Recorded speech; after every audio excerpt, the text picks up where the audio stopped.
Hey, what's up guys? How you doing? It is me, Lasty here. Welcome today to a brand new episode of the FC24 Ultimate Team Road to Glory. Episode number 135 today. I hope you're all doing well. Essentially, I'm doing a full-on normal green screen episode today. So any of you that are normally in the stream, you won't have seen this footage today. I'm going to try and keep you on your toes every now and again. But I do hope you enjoy. If you do, please do me a small favour. Smash the thumbs up button. And of course, subscribe to my channel as well if you're new. Thank you. So, I'm going to start today's episode off with sort of like my daily packs and that sort of thing. I am going to play a few weekend league matches as well, which I didn't anticipate I was going to play another 5 games of my weekend league, like off stream. I thought all my games would have been done on stream, but I got a little bit of a spur of motivation on Saturday night, which is a day that I won't be live on. So I thought, I'm going to get 5 games ahead, and then we'll see where we go from there, see where we get up to. At least we'll be halfway through the weekend league before a big Sunday stream. Now, what you're seeing there is, I've got these like 250 FC points left over. There's never an Evo that's cheap enough, and there's never a pack that's good enough to spend those FC points. So I figured, hey, I was going to try and just get a Team of the Year loan from the store, but it gave me Mary Earps and Allison, so it was pointless. I might try another nano pack if they come out again, but yeah, it was pointless. I was just trying to get that number down to 0, to be honest. But yeah, we won't be using any of the players from that because it was a Team of the Year Allison, and we've already got the best goalkeeper on the game, Team of the Year, honourable mentions, Edison. If you want to see the live reaction to that and you missed the video yesterday, it'll be up in the top corner, so make sure you go ahead and check it out. I think this right here is an 84 plus double, so it's not buzzing when you see 284s pop up. It is about as bad as it could possibly get, but it is what it is. 30 coin pack seems to be back in store at least once or twice a day, and from this one today, it's always a dub when you see a little when you see a walkout. Considering it cost you a whopping 30 coins, we'll take the Chesney all day long. Great fodder. We are in need of some high tier fodder over the next few days to get the last few squads of Sour completed. I've got an 87, an 88 and an 89 rated squad left, and of course that takes a fair bit of doing. Those are some high rated players, so even though it says we are 7 out of 10, we're actually fairly far away. I reckon in terms of value we're probably about 50%, maybe even less than that completed on Sour. My 85 double for the day gave me a Sandra Panos and a Zinsberger. Not the greatest, but hey, at least it's not 285s. And then this is the main topic of today's episode. I decided that I was going to go out and buy a midfielder to replace Gavi for the rest of this weekend league, and I've chosen Team of the Year honourable mentions Bernardo Silva. Now, there's a couple of caveats to this. One, Gavi is not bad. I'm not replacing him because he's been doing terribly. I simply saw this Bernardo Silva, saw that he had both technical plus and incisive pass plus, and thought, oh my god, that could be a deep-lying ball-playing centre defensive midfield type player. I think he's going to be good. So Alaba can really hold down the midfield with his defending ability, and then Bernardo Silva can be like the DM that is allowed to get forward a little bit, and essentially I should have, it's the best of both worlds, right? Like, Gavi's passing, incisive pass plus is fantastic. Bernardo Silva now has that, as well as what I think the best playstyle plus on this game is, which is technical plus. So I went into the weekend league and came up against an absolute monster of a squad. Considering at this moment in time I'm 3-2 in the weekend league, I thought, how on earth has this happened? This was Saturday evening after Ipswich had just unfortunately gone out of the FA Cup to a team that's like 98 or 92 places below them in the pyramid. So it's a bit of an embarrassing one, of course, but hey, at least we don't have to worry about cup games going forwards. We could just, as they say, focus on the league, which, yeah, I wish I'd have been focused in this game. Not that it would have mattered. My opponent was way better than me, and I decided to quit when I was 4-0 down. First game off stream in a while, and I get absolutely done 4-0. Maybe I should play all the games on stream forevermore. But anyway, into the next game we go. Another interesting team. He had like Marlon and a couple of nice Evos. I do go 1-0 down, but it's not going to be the end outcome of this game. We're 3-3 at the moment, so I could really do with a victory. And as you can see here, we're going to just pick the ball up with Kaká. What do I do in this situation? If I've got the time and if I've got the space, you know a cheeky green time Trivela is going to be launched at my opponent's goal right there. And then we do win ourselves a penalty in the 52nd minute. Early doors in the second half, we can go 3-1 up. That gives me a little bit of a cushion. And then I was having fun. I was, look, as you can see here, just testing out the left stick dribbling of George Best. Unfortunately, my opponent was one of those defenders which really dives into challenges. And at that point, that gives me a lot of freedom. And then, yeah, as you can see here, just toying with my opponent, went 5-1 up. George Best doing George Best things. We do love him over here. This upgraded Team of the Year icon version is honestly insane. Best SBC I've done. He's becoming my most favourite player on the game, for sure. So, yeah, it's obviously good that we did the SBC, right? And the first couple of games for Bernardo Silva, I was starting to work out that when I received that ball in DM, normally, if it was with an incisive pass player like Gavi, I would look for the outlet. I'd look to play it.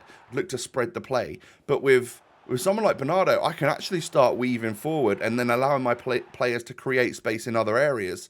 So I've been enjoying Bernardo Silva so far. Seems like an absolute steal at 100k, by the way.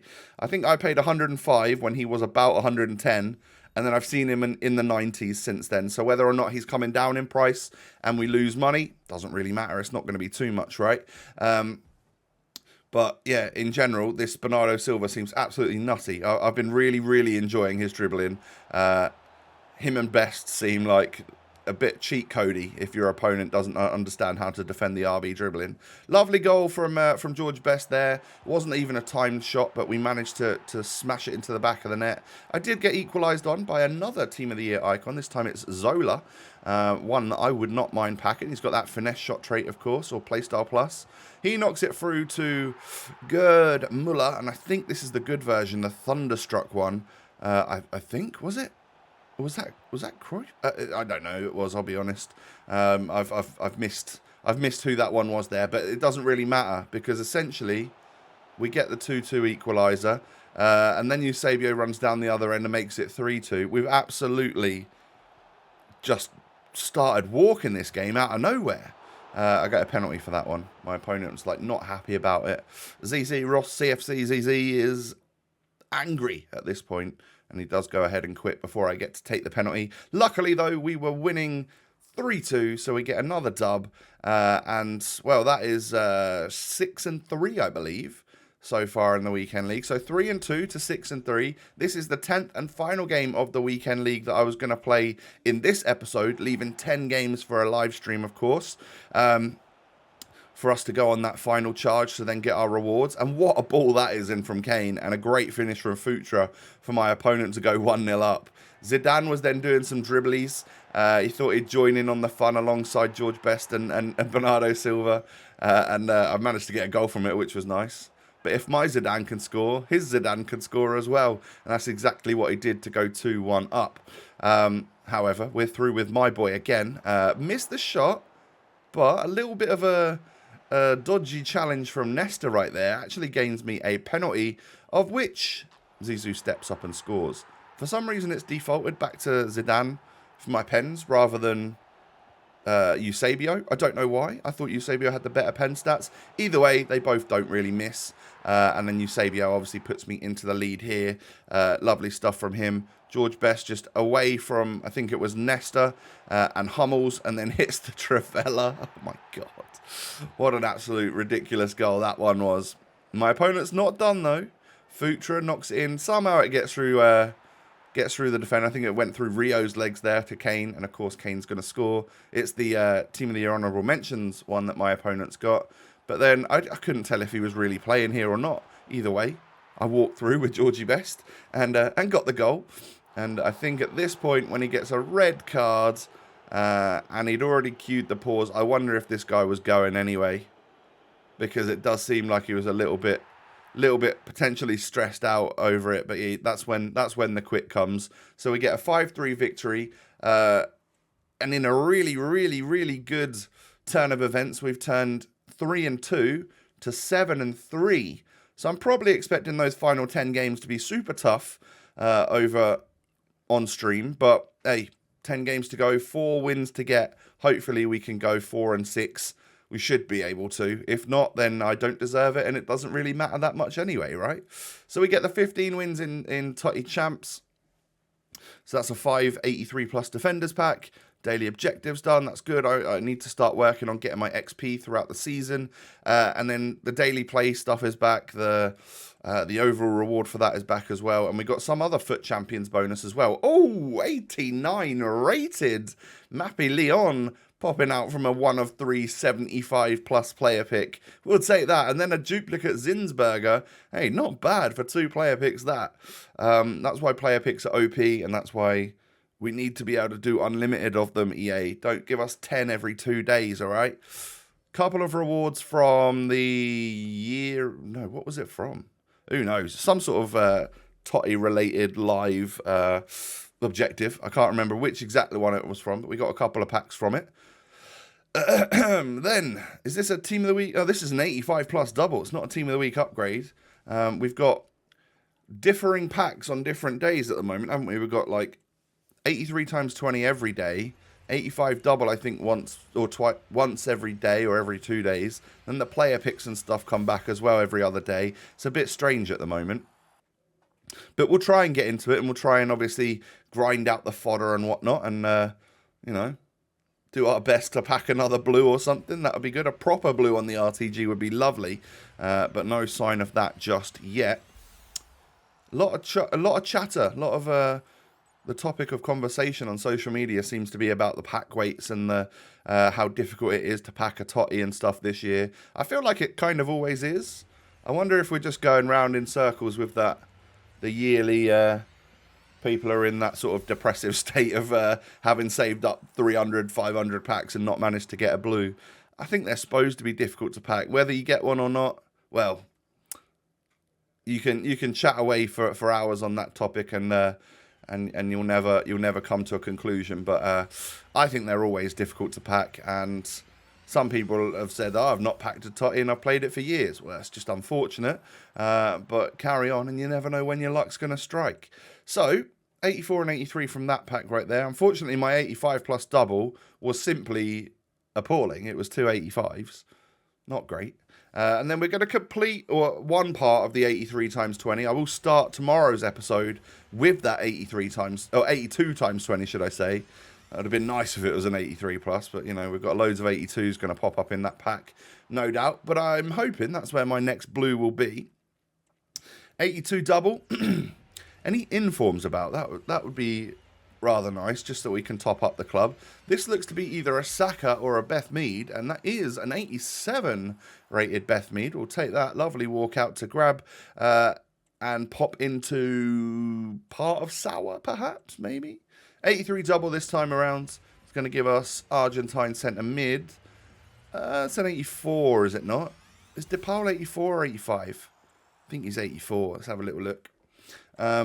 84. So 2 84s in there with Ramsdale as well. And the last couple of packs for the episode before we say see you later for another day. We've got ourselves an English striker from Arsenal. I was hoping that was going to say Bayern. But of course, being a gold walkout, I wouldn't have said Bayern, because Kane is currently blue, isn't he? So who knows what I'm talking about, eh? We get Rousseau, Hummels and Schmidt in that pack. And then 5 83 plus defenders. No blue.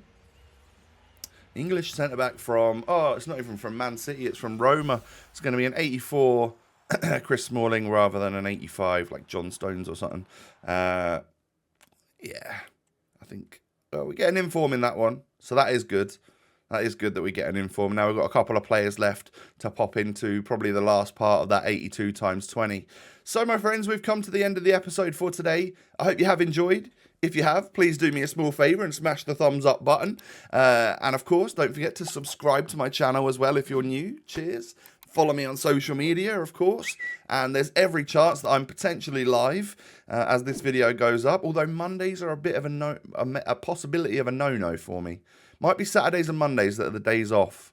And then stream 5 days a week. Not too sure, but click the link in the description. I might be live now, I might not be, but at least go and follow over on the stream and stuff so you know when I am live. My friends, I hope you all had a wonderful day. I hope you continue to have a wonderful day. And I look forward to seeing you again tomorrow. Peace.